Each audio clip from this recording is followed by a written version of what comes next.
প্রিয় ভাই আবু সাইদের জীবনকে ফিরিয়ে দিতে হবে, আমার ভাই মুগ্ধকে ফিরিয়ে দিতে হবে, আমার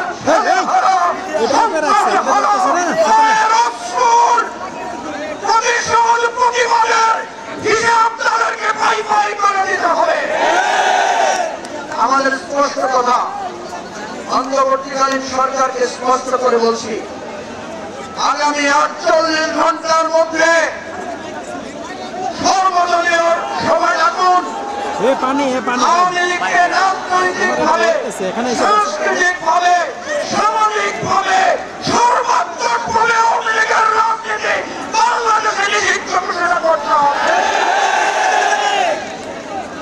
আমাদের দুইটা বিষয়ে বিতর্ক, আশা করি সকল রাজনৈতিক দল এখন একমত হয়েছে। গতকাল থেকে আমরা দেখেছি যারা আওয়ামী লীগের ব্যাপারে কিছু নমনীয় ছিলেন তারাও ছাত্র জনতার সাথে একাত্মতা ঘোষণা করেছে।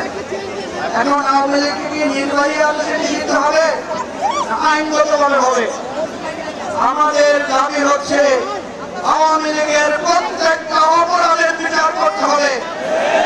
শুধু আওয়ামী লীগকে দলীয়ভাবে রাজনীতি নিষিদ্ধ করতে হবে না, যারা গুম খুনের সাথে জড়িত, যারা অর্থ পাচারের সাথে জড়িত, যারা গণতান্ত্রিক অধিকার হরণের সাথে জড়িত, ওই সমস্ত আওয়ামী লীগ নেতাদেরকে বাংলাদেশের রাজনীতিতে অযোগ্য ঘোষণা করতে হবে। এই অযোগ্য অগণতান্ত্রিক খুনিদের বাংলাদেশে কোন রাজনৈতিক অধিকার থাকতে পারে না।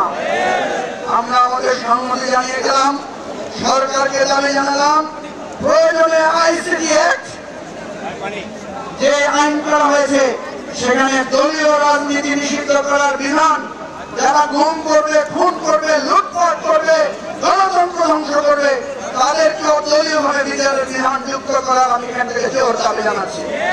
সংগ্রাম চলবে, লড়াই চলবে, জীবন থাকতে বাংলাদেশের